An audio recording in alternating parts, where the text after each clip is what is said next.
अगर आपने अपनी आईटीआर में काफ़ी ज़्यादा रिफंड क्लेम किया हुआ है और आपकी आईटीआर अभी तक प्रोसेस नहीं हुई है, तो अपना मैसेज इनबॉक्स ज़रूर चेक करिएगा, क्योंकि डिपार्टमेंट बहुत सारे टैक्स पेयर्स को इस तरह का मैसेज भेज रहा है, जिसमें कहा जा रहा है कि आपकी आईटीआर को रिस्क मैनेजमेंट कैटेगरी में नोटिफाई किया गया है। मैसेज में कहा गया है कि आपको अपनी रिटर्न को रिवाइज कर देना है अगर आपने कोई भी फेक डिडक्शंस दिखाए हुए हैं या आपने काफ़ी ज़्यादा फेक रिफंड क्लेम किया हुआ है। इस तरह का मैसेज उन्हीं लोगों को जा रहा है जिन्होंने काफ़ी ज़्यादा रिफंड क्लेम किया हुआ है, 50,000 से ऊपर का या 1 लाख से ऊपर का उनका रिफंड है। इस बार बहुत सारे आईटीआर्स जो कि हाई रिफंड के हैं अभी तक प्रोसेस नहीं हुए हैं और रिवाइज करने की लास्ट डेट भी एंड होने वाली है, जो कि 31 दिसंबर होती है।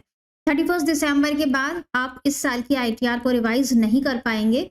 इसीलिए ये मैसेज एक वार्निंग की तरह से आपको भेजा जा रहा है कि अगर, या फिर इसे हम ये भी कह सकते हैं कि डिपार्टमेंट आपके फेवर की ही बात कर रहा है कि अगर आपने कोई भी गलत इनकम्स रिपोर्ट की हुई हैं, इनकम कम दिखाई है या डिडक्शंस बहुत ज़्यादा दिखाए हैं, बहुत सारे लोग गलत लोन दिखा के भी रिफंड क्लेम कर लेते हैं या गलत डिडक्शंस दिखा देते हैं, तो डिपार्टमेंट आपको एक मौका दे रहा है कि आप अपने आईटीआर को रिवाइज कर सकते हैं 31 दिसंबर तक। एक बार अगर आपकी आईटीआर रिस्क मैनेजमेंट कैटेगरी में चली जाती है, तो बहुत चांसेस हो जाते हैं कि आगे के आने वाले ईयर्स में आपको फिर से डिपार्टमेंट कोई ना कोई नोटिस भेज देगा।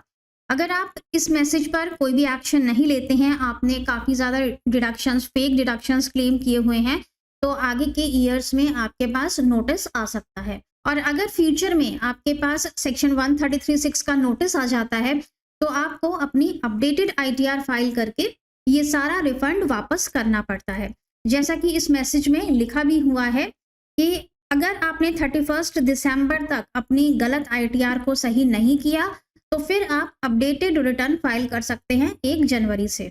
अपडेटेड रिटर्न इतनी ईजी नहीं होती है। जब आप अपडेटेड रिटर्न फाइल करते हैं तो उसमें आपको ये रिफंड तो वापस करना ही पड़ेगा, जो भी आपने 1 लाख या उससे ऊपर का क्लेम किया होगा वो तो आप वापस करना ही पड़ेगा। साथ ही इसमें 25% या 50% की पेनल्टी भी जुड़ जाती है।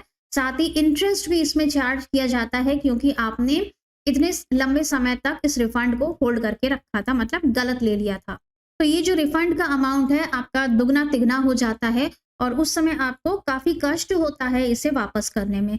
तो अगर आपने फेक डिडक्शंस क्लेम किए हैं और आपकी आईटीआर रिस्क मैनेजमेंट में आ चुकी है, तो आप अपनी आईटीआर को ईमानदारी से रिवाइज कर दें, जिससे कि फ्यूचर में आपके पास अपडेटेड रिटर्न फाइल करने का कोई फर्दर नोटिस ना आए। वैसे तो ये सॉफ्टवेयर जनरेटेड मैसेज है, सॉफ्टवेयर किसी को भी ये मैसेज भेज सकता है। हो सकता है कि आपने आईटीआर में रिफंड क्लेम नहीं किया हो, फिर भी आपके पास ये मैसेज आया हो। अगर इस तरह का कोई केस है तो आप मैसेज को इग्नोर कर सकते हैं, या फिर ये भी हो सकता है कि आपने डिडक्शंस बहुत ज़्यादा क्लेम किए हुए हैं, इसीलिए आपको ये नोटिस आया हो। तो अपने डिडक्शंस को एक बार आप रिव्यू कर लें कि वो सारे जेन्युइन हैं। और अगर आपने सही रिफंड क्लेम किया हुआ है, आपके पास डिडक्शंस की प्रॉपर रिसीट्स हैं, तो फिर आपको कोई भी घबराने की बात नहीं है। आपने जो भी रिफंड क्लेम किया हुआ है वो आपका आ जाएगा। आपको आईटीआर रिवाइज करने की ज़रूरत नहीं है। रिवाइज आपको तभी करना है जबकि आपने गलत रिफंड क्लेम किया हुआ है।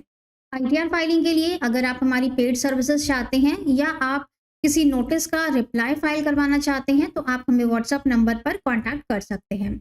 सो thank you so much for watching this video. ये वीडियो आपके लिए हेल्पफुल साबित होगा। मिलेंगे नेक्स्ट वीडियो में। Till then stay safe and healthy. Bye bye.